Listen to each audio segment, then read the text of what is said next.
cerrar con broche de oro, ahora la última conferencia está a cargo del ingeniero Eugenio Barrios Ordóñez, director del Programa de Agua del Fondo Mundial para la Naturaleza.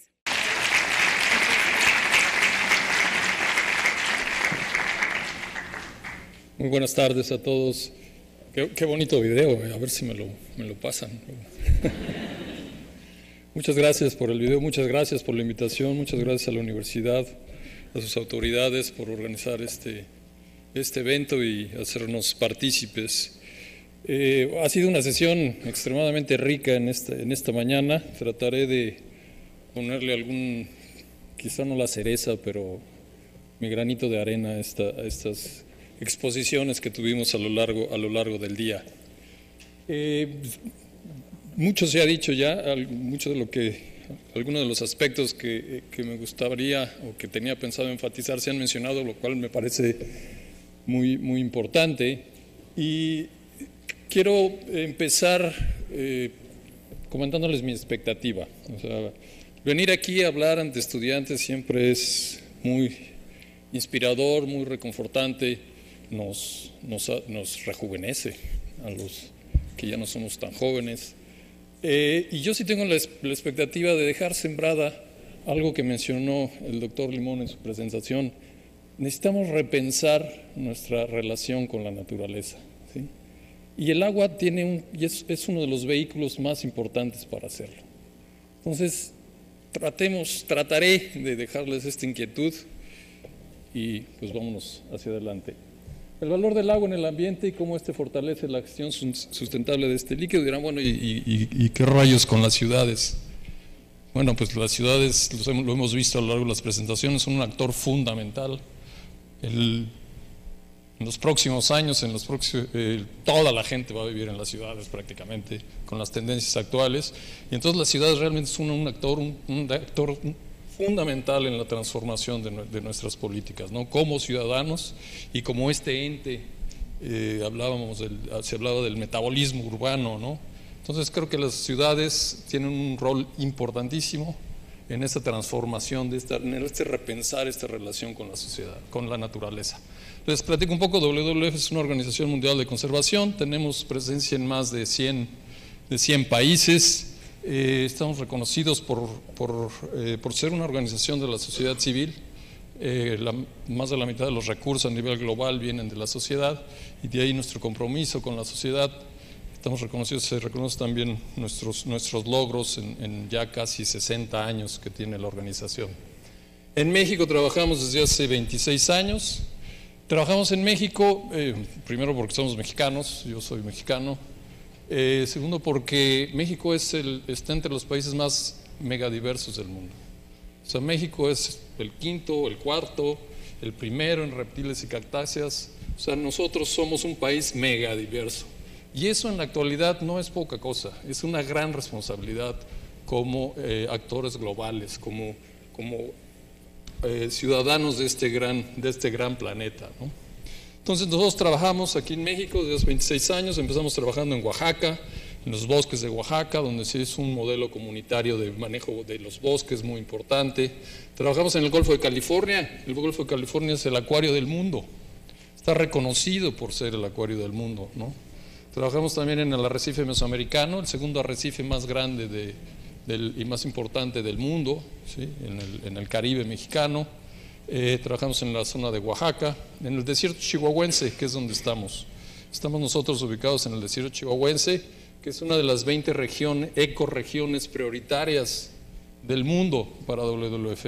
El desierto chihuahuense es muy importante como ecosistema desértico, pero también por su riqueza, que es algo que no se conoce, por su riqueza en especies acuáticas, en especies dulceacuícolas, ¿sí? Si hablamos de Cuatro Ciénegas, es un lugar único en el mundo, ¿sí? Y como esos manantiales y como esa biodiversidad en términos de especies, existen diferentes lugares a lo largo y ancho de este desierto y en particular de la cuenca del río Bravo, donde nos encontramos. Empiezo ya entrando en materia. Hace 2 semanas se publicó el informe Planeta Vivo. Se los recomiendo mucho a todos los estudiantes que lo lean y que lo sigan. Es un informe que se presenta ya desde hace varios años y nos presenta una fotografía del estado del mundo en términos de biodiversidad. Esto se presenta cada 3 años, ¿sí? Y la semana pasada, hace 2 semanas, se publicó. Para competir con mis predecesores, tenemos un video que mostrarles, que me traje para que me ayuden.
Bueno, estamos enfrentando una crisis de pérdida de biodiversidad como nunca nos la habíamos imaginado.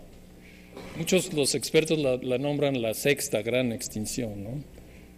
Los niveles en los que estamos perdiendo biodiversidad son realmente muy, muy alarmantes. Hace también 2 semanas se presentó el primer gran inventario global de los humedales, ¿sí? Y bueno, vuelvo a empezar. A nosotros que nos dedicamos al agua, ¿qué pasa? ¿Qué rol estamos jugando en esta grave crisis que estamos enfrentando?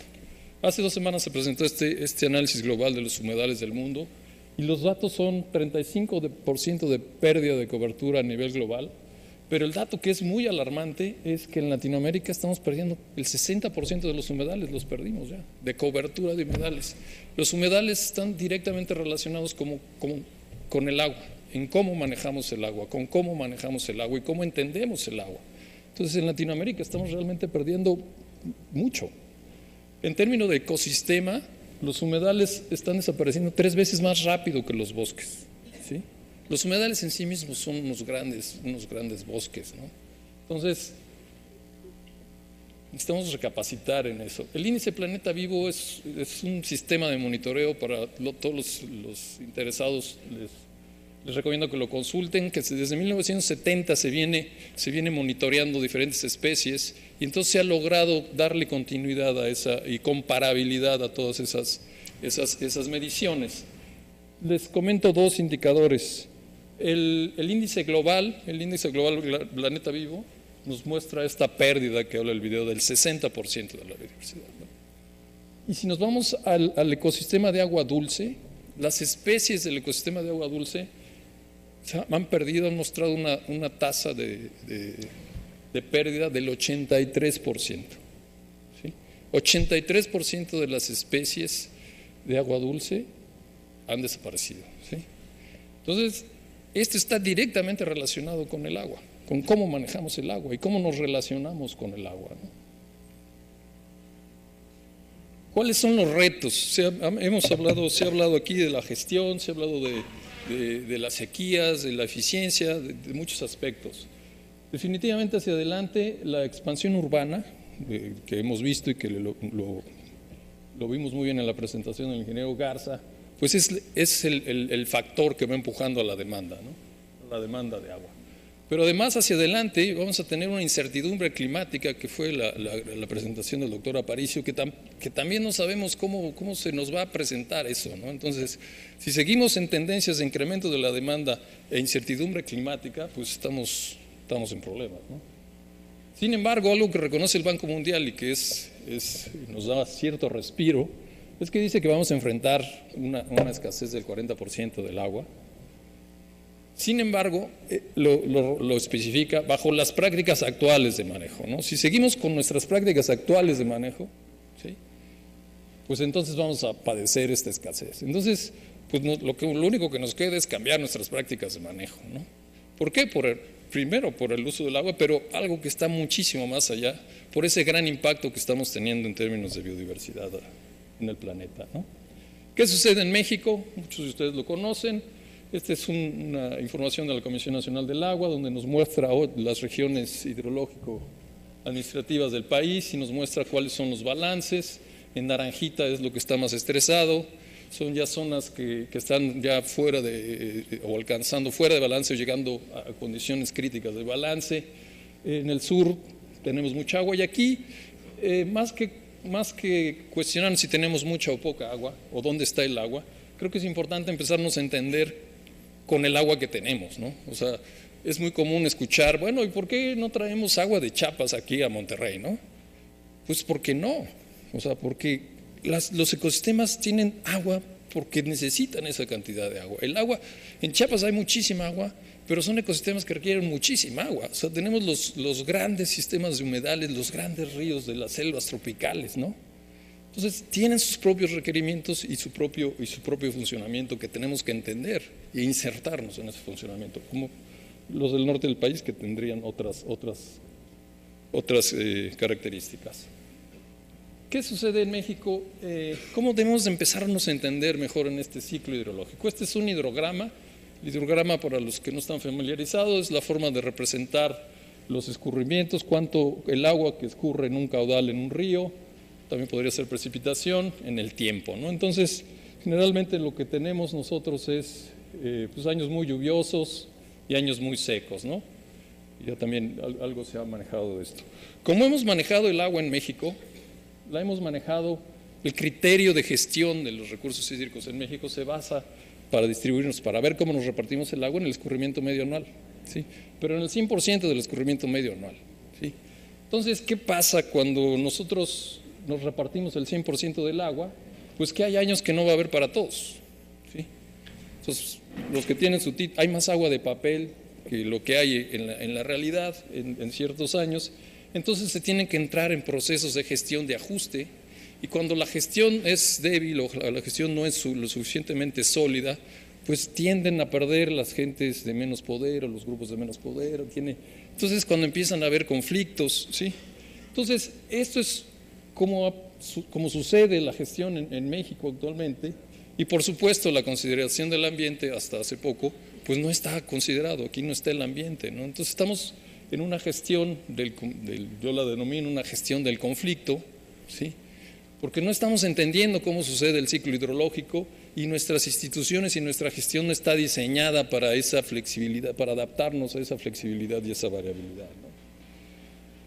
Sería muy importante empezar, y es algo que les platicaré más adelante, cómo empezamos a recuperar volúmenes o cómo en aquellas cuencas donde tenemos la capacidad empezamos a guardar esos volúmenes, ¿sí? Y el guardar esos volúmenes de agua o no repartirnos todo el agua nos da muchas capacidades, ¿sí? Nos da muchas capacidades, y de entrada, en términos de adaptación al cambio climático, es lo que quizá algunos de ustedes han oído hablar como el buffer. O sea, tenemos un colchón de agua, un colchón que nos va a permitir ajustarnos a esa gran incertidumbre que se viene hacia adelante. Entonces, ese es uno de los aspectos que necesitamos transformar en la gestión, y que entender la naturaleza del ciclo hidrológico pues nos debe de guiar hacia dónde irnos para tener una gestión más flexible y más adaptativa, ¿no? Esta es la historia más o menos de lo que sucede en México en muchas de las cuencas del país. Hablando de ciclos, no sé si tengo aquí apuntador. Sí. Este es el ciclo, lo mismo que les presenté, pues es un ciclo real, un hidrograma real. Las partes altas generalmente son muy sanas y ustedes vean cómo está el ciclo hidrológico aquí, con sus avenidas, con su sequía, con un flujo permanente, o sea, nunca llega a cero, entonces está sano, ¿no? Esta es una cuenca sana. Llega a las cuencas medias y entonces se cambia absolutamente el ciclo hidrológico, el régimen hidrológico, ¿no? Entonces, donde no teníamos agua, o donde teníamos menos agua, ¿sí? Ahora tenemos unos picos muy altos, ¿no? Porque esta agua ya se fue a los distritos de riego, se hizo una extracción absoluta, se cambió el régimen, ¿no? Hay zonas, hay épocas del año donde ya se seca, ¿sí? Hay épocas del año donde se reciben avenidas que no existían naturalmente, ¿no? Entonces viene una completa transformación o destrucción, diría yo, del ciclo hidrológico hasta este grado, ¿no? Los cauces no se ve muy bien, está muy oscuro, pero estos son los cauces ya vacíos, abajo de los grandes usuarios, esto es en particular en Durango, abajo de la ciudad de Durango, abajo de los distritos de riego, ¿sí? Y entonces este ciclo hidrológico que teníamos aquí arriba, pues ya desapareció completamente, ¿no? Ustedes dirían, bueno, los beneficios de haber desaparecido esto, pues son distritos de riego, ciudad, sí, pero los costos también de haber desaparecido esto, bueno, en términos de biodiversidad, pues ni se diga, ¿no? Está borrada del mapa. Pero en términos sociales, ¿qué sucede en estos cauces? Y lo veíamos en la presentación del doctor Aparicio, ¿qué sucede en estos cauces vacíos, donde dice la gente, pues aquí no hay agua? Pues se instala. Y entonces vienen las grandes tragedias, ¿no? Las grandes tragedias porque fue un río que dejó de ser río hace muchos años, 10 años de sequía quizá, como lo que decíamos, que no pasa agua, la gente invade, fraccionan, construyen, pues total aquí no pasa nada, y de repente el río reconoce y vámonos, ¿no? Entonces, atrás del entendimiento del ciclo hidrológico hay factores sociales y económicos muy importantes, ¿no? Y lo ponemos de esta manera. Si hablamos de régimen hidrológico, debemos entenderlo como el electrocardiograma de la naturaleza, ¿no? La naturaleza funciona, y los ecosistemas dulceacuícolas funcionan en particular por estos pulsos, y hablábamos hace rato, y hablaba el doctor Leandro de esta variabilidad del régimen hidrológico. O sea, la naturaleza funciona por estos pulsos, ¿no? Este pulso de avenida y pulso de sequía, ¿no? Eso es lo que mantiene vivos a los sistemas, ¿no? Esta variabilidad. Entonces, esa idea que teníamos hace algunos años de decir los ingenieros, agua para el ambiente, pues ponle 10%, déjale ahí, total, todo el año, parejo, ¿no? Graso error, ¿no? Ahora sabemos mucho más cosas. Entonces, si nosotros empezamos a entender que este realmente es lo que está atrás del el sustento natural, ecológico de la administración del agua, ¿sí? Entonces necesitamos empezar a generar criterios que realmente nos permitan ir resolviendo o acercarnos o restaurando esta funcionalidad. ¿Para qué? Para conservar la biodiversidad, pero también para tener todos estos servicios asociados a este ciclo hidrológico sano. Un ejemplo les pongo, tengo dos ejemplos aquí interesantes. Este es un análisis que hicimos con motivo de una presa que se propuso construir en Nayarit, en el río San Pedro Mezquital, la presa de las Cruces, una gran presa, y cuando nos sentábamos a discutir con los ingenieros decían, mire, este es el régimen natural en escala logarítmica, ¿no? Así está el río actualmente, ¿no? Aquí se ve muy claramente esta gran variabilidad, ¿no? Fuente de vida esa variabilidad, dice. Pero con la presa, tenemos una presa de cambio de régimen y no va a pasar nada. El régimen lo vamos a mantener. ¿Y cuál va a ser el régimen? Les decíamos, pues bueno, pues, pero aquí sí están pasando cosas, ¿no? O sea, a simple vista decimos, no, pues este régimen para nada se parece a esto, ¿no? Y no se trata de decir, bueno, no construyan la presa, se trata de decir, bueno, expliquemos qué es lo que va a pasar, entendamos qué es lo que va a pasar, cuantifiquemos qué es lo que va a pasar y tomemos las decisiones como sociedad, qué es lo que se hace, ¿no? Otro ejemplo muy interesante es la cuenca del río Santiago. El río Santiago hasta 1986 era un río que no tenía presas en su parte baja. Del 86 a la fecha se construyeron 3 grandes presas, El Cajón, La Yesca y Aguamilpa. Y este es un análisis de las las imágenes en estos años. Y entonces se ha perdido pues una franja costera de 1 kilómetro en su parte más ancha por 20 kilómetros de largo por el déficit asociado mayoritariamente a la retención, a la gran retención de sedimentos que ocurre en estos 3 grandes sistemas, ¿no? Las presas son súper eficientes reteniendo sedimentos, y estas presas en particular no fueron diseñadas para manejar sedimentos, ¿no? Entonces, como mencionaba el doctor Leandro, o sea, la directiva Marco Grovea dice, bueno, el agua hay que manejarla con sedimentos, ¿no? Esta es una de las funcionalidades de manejar ese ciclo hidrológico, ¿sí? Y que si además vemos cómo se transforma esta es una imagen de los años 70, donde esta riqueza de meandros del río Santiago, pues está absolutamente ya modificada. Si tenemos cauces, ya perdemos toda esa gran riqueza meándrica, que en términos de servicios ambientales, si hablamos de servicios ambientales, es una gran protección contra eventos extremos. O sea, tiene gran capacidad de regular grandes avenidas, ¿no? Bueno, esto ya no lo tenemos. Sería muy interesante ver qué pasó ahorita con el huracán en esta zona. Valores económicos asociados también a estas grandes avenidas del río San Pedro, que lo estudiamos muy bien, donde les mostré la presa. Nosotros dijimos, bueno, ¿qué pasa con estas grandes avenidas, ¿no? ¿Cuáles son las actividades económicas asociadas a estas grandes inundaciones de los manglares? Es la zona de marismas nacionales, para los que ubican en Nayarit, la costa de Nayarit. Es el manglar más extenso del Pacífico, una zona preciosa además. Entonces resulta que se generan estas actividades asociadas a la agricultura de temporal, pesca, turismo, de 1.250 millones de pesos anuales. Eso es del 2010. Ingreso de 12,000 familias, ¿no? Entonces, entender esa funcionalidad hidrológica, mantenerla y manejarla, tiene estos beneficios locales, ¿no?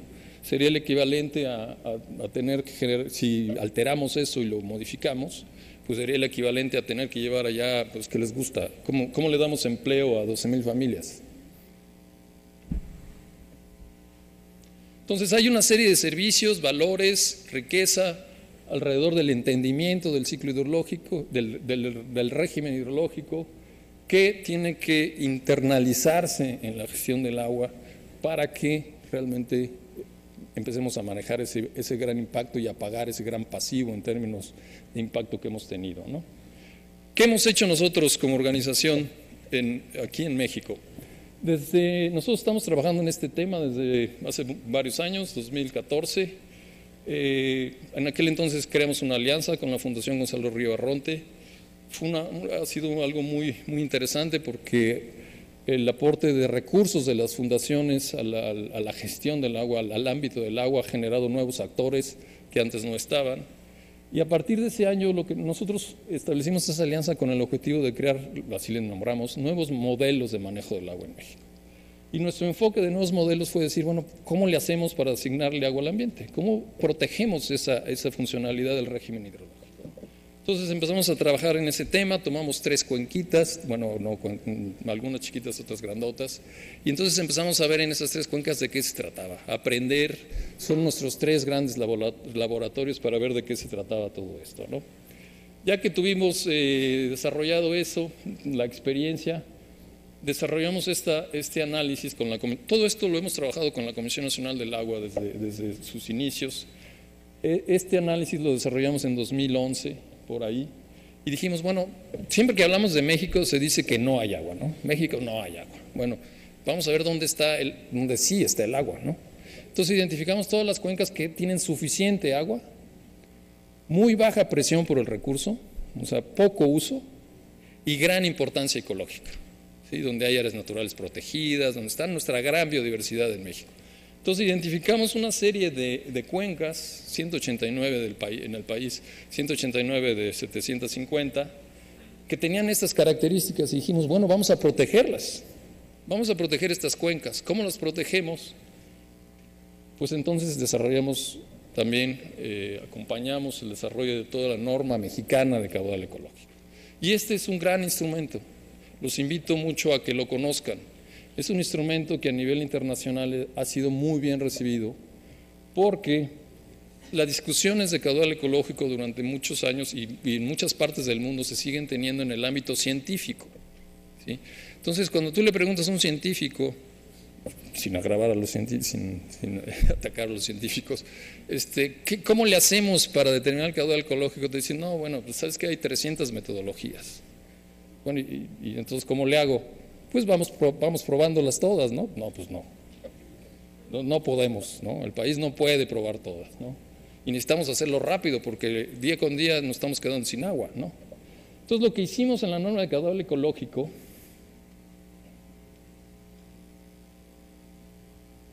fue establecer los dos principios científicos válidos hasta el momento para entender el régimen ecohidrológico, podría decirse, la ecología del régimen hidrológico. Y son, coloquialmente hablando, entre más cerca estemos del régimen natural, pues mejor va a ser eso, ¿no? Entonces ese es el paradigma del régimen natural. Y el otro principio muy interesante es que hay un principio de gradiente del factor de presión. O sea, nosotros, si entendemos bien el sistema, podríamos ir diseñando escalones para ir extrayendo agua con una pérdida controlada o una pérdida ponderada de ciertas características del ecosistema, ¿no? Entonces, si somos capaces de conocer el régimen natural, cuantificarlo en sus diferentes componentes, ¿no? ¿Cuándo son las avenidas? ¿Cuándo son las sequías? ¿De qué magnitud? ¿Con qué frecuencia? Etcétera. Y si somos capaces de definir los pisos ecológicos de diferentes alteraciones, o sea, ¿qué pasa si quitamos esta avenida? ¿Qué pasa si quitamos esta avenida en el río? Bueno, pues ya no vamos a tener tantas superficies inundables, ¿no? ¿Qué pasa? Entonces vamos a perder tanto de vegetación, vamos a perder estas especies, ¿sí? Entonces, con ese tipo de análisis seríamos capaces de establecer diferentes pisos asociados a diferentes, lo voy a poner entre comillas, estados de desarrollo de la cuenca, ¿no? Una cuenca muy desarrollada en términos económicos, que ya no, también habrá que cambiar ese concepto, ¿verdad? Con mucha extracción de agua o con muchas necesidades de extracción de agua, pues estaría en un nivel D, ¿no? Donde el agua para el ambiente pues sería poca. Y una cuenca muy bien con baja presión, donde los beneficios sociales de mantener la cuenca en estado natural sean mayores, pues la dejaríamos en un nivel A, ¿no? Entonces, este es un instrumento muy, muy importante y es a lo que nos hemos dedicado todos estos años, a ir entendiendo esas relaciones hidroecológicas para darle solución y herramientas a tener una gestión más sana, ¿no? Una gestión del agua más apegada o que internaliza los criterios ecológicos. Entonces, gráficamente sería esto, ¿no? Si nosotros tenemos un régimen natural, bueno, ¿cuáles son estos pisos en un régimen ordinario? Pasa año con año. ¿Y cuáles serían los regímenes de avenidas que tendríamos que ir conservando, ¿no? Entonces, si tú vas a construir una presa, pues mantén la avenida de tantos años para que podamos conservar esto y esto y esto, ¿no? Este es uno de los aspectos más logrados que tenemos, es un estudio que hicimos en el río Usumacinta, en el que ya empezamos a identificar ciclos reproductivos de diferentes especies con diferentes componentes del ciclo hidrológico. Y esto la verdad está bien interesante y es algo muy nuevo. Los invito a todos los biólogos, ecólogos, ingenieros a que se metan a esto. Es algo extraordinariamente nuevo, es una nueva área de conocimiento, sobre todo aquí en México, ¿no? Entonces, por ejemplo, si tenemos el manatí, el manatí está asociado, el ciclo de vida de reproducción del manatí está asociado a estas grandes avenidas, que son las que inundan las lagunas, suben los niveles y entonces hay suficiente hábitat para que ellos se la pasen bien, ¿no? Y así con diferentes especies. Entonces, entender cómo se relacionan estas especies, estamos hablando aquí de fauna, pero la flora, por acá tengo los peces, los diferentes tipos de especies, cuáles migran, cuáles no migran, cuáles se van hacia las planicies de inundación, cuáles se mantienen en las zonas costeras, cuáles, etcétera. La vegetación, cómo cambia la vegetación, ¿sí? Dependiendo de ese régimen de inundación. También en esto tenemos una relación de cuáles son las fases de crecimiento de las plantas, su fase de, yo no soy biólogo como se ve, ¿verdad? Cuando brotan y florecen, etcétera, con diferentes... y entonces empezamos a entender cosas interesantísimas. Por ejemplo, anecdóticamente les cuento que hay, trabajando, y Carlos participó en esto, empezamos a entender allá en la selva lacandona cómo la importancia de mantener las selvas inundadas está directamente relacionada con las poblaciones de mono aullador y de guacamaya roja, ¿no? Porque entonces se mantienen esos árboles creciendo en un corredor ripario muy extenso, que es el hábitat del mono aullador, ¿no? Y otra especie muy similar de las guacamayas rojas, ¿no? Entonces dices, ¿y qué tiene que ver el río con el mono aullador? Pues esto, ¿no? Esos son esos nuevos entenderes y esos nuevos saberes que estamos considerando. En otra de las zonas donde trabajamos encontramos una relación muy clara entre la conservación, los niveles de inundación, con la conservación de los riparios y con los grupos de polinizadores, que benefician a una zona agrícola muy cercana al río, ¿no? Entonces, esas relaciones, esas nuevas relaciones, pues son de lo que se trata esto, ¿no? La relación agua subterránea y agua superficial, administrativamente en México se manejan separadas, necesitamos entenderlas juntos, ¿no?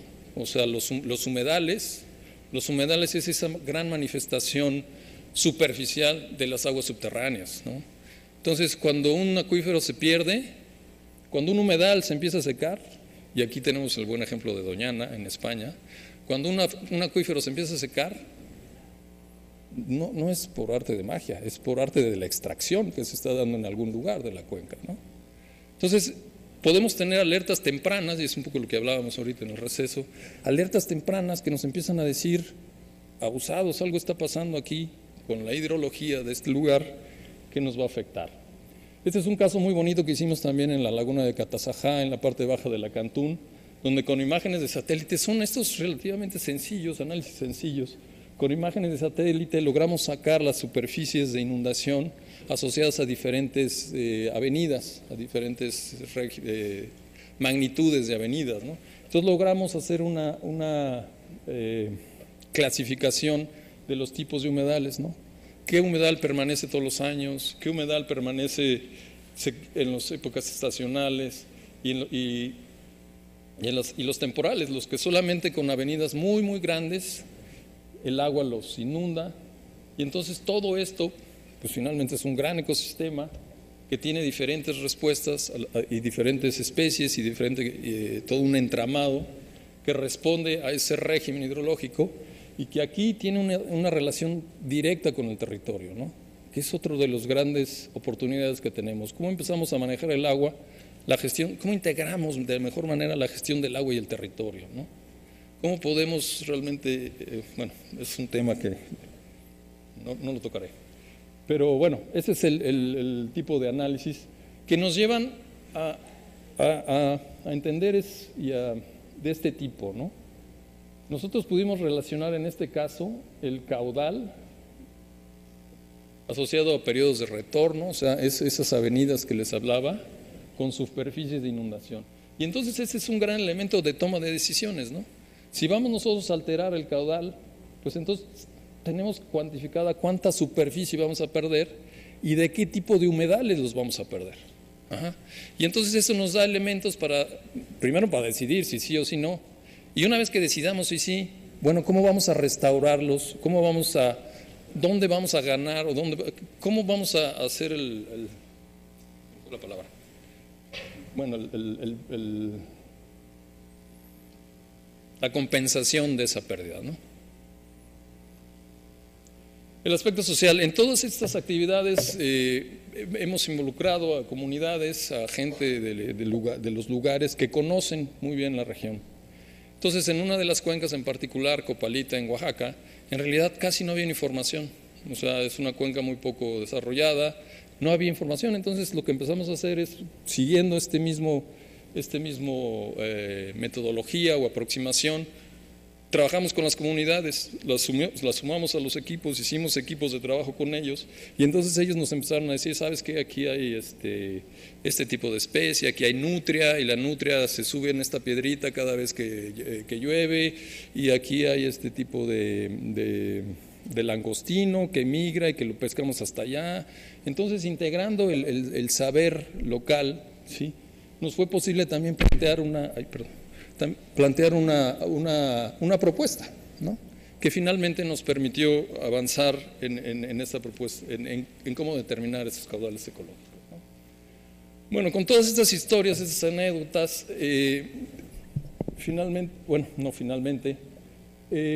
estamos entrando a una nueva era de la hidrología y esto habla mucho de esa nueva aproximación que requiere la ciencia y los procesos, ¿no? Y también de ese repensarnos, de cómo repensamos nuestra relación y cómo nuestras fuentes de conocimiento también deben de modificarse, ¿no? Entonces, les recomiendo mucho este artículo, es de Sivapalan, es un gran hidrólogo con más de 50 años de experiencia, y él dice, la hidrología está cambiando, la hidrología está pasando de ser una ciencia ingenieril a ser una ciencia de la tierra, ¿sí? En donde la aproximación determinista está siendo sustituida por una aproximación sistémica, ¿no? Donde los hidrólogos y los ecólogos entienden mucho más que ellos solitos, ¿no? Entonces, es algo muy interesante. Finalmente, creo que ese es el gran reto, necesitamos cambiar, transformar la manera en que gestionamos el agua. Hay que somos unos convencidos y hay que hacerlo. Y el ejemplo de Europa es un gran ejemplo que después, la Directiva Marco Europea, después de muchos años, dice, lo primero es el ambiente, ¿sí? Pongamos al ambiente al centro de la gestión. ¿Por qué? Porque eso puede ser un elemento común de todos, ¿sí? Y trabajemos todos como usuarios del agua para lograr esa gran meta ambiental que nos va a mantener a todos finalmente, ¿no? Entendamos la variabilidad del ciclo hidrológico y ajustemos nuestra gestión a ese ciclo hidrológico. Ya no podemos estar con una gestión plana. Bueno, a lo mejor en algunos lugares con baja presión sí, pero entre más complicado es el sistema, necesitamos adecuarnos más a esa flexibilidad y ser flexibles, tener esas capacidades que nos exigen los retos hacia adelante. Ustedes habrán escuchado de esto, la Comisión Nacional del Agua decretó en el junio pasado 300 cuencas con reserva de agua. Todo este trabajo que hemos venido haciendo se materializó en estas reservas de agua para el ambiente y para la gente. Realmente es una decisión de política de gran visión, una decisión de Estado, ¿sí? Que está protegiendo 300 cuencas, que está cambiando la forma en que manejamos el agua en 300 cuencas del país, es casi la mitad del país, está protegiendo 50% del escurrimiento superficial del país. O sea, eso no se dice todos los días, no sucede en el mundo, ¿sí? Y se hizo aquí en México, ¿sí? Se hizo aquí en México y está cambiando la manera y la concepción de manejo del agua. Entonces, hacia adelante es algo muy importante que tendrá que consolidarse, tendrá que fortalecerse. Ha recibido críticas muy fuertes, no por la reserva de agua en sí mismo, sino por el factor social. Entonces, cuidemos el factor social, trabajemos en el factor social, pero para defender este gran logro. Es un gran logro a la medida de los grandes retos que tenemos para salvar a la biodiversidad de este planeta. Todo esto, nuestros grandes socios, por supuesto la Fundación Gonzalo Río Arronte, la CONAGUA, desde hace muchos años trabajamos muy de cerca, la Comisión Nacional de Áreas Naturales Protegidas, hemos integrado un grupo de trabajo con ellos muy interesante, el Banco Interamericano de Desarrollo, y en los lugares hemos trabajado con muchas universidades, usuarios de agua, comunidades, organizaciones de la sociedad civil. Ha sido un gran proceso de varios años que esperamos seguir empujando hacia adelante. Para terminar, los dejo con este otro video.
Muchas gracias.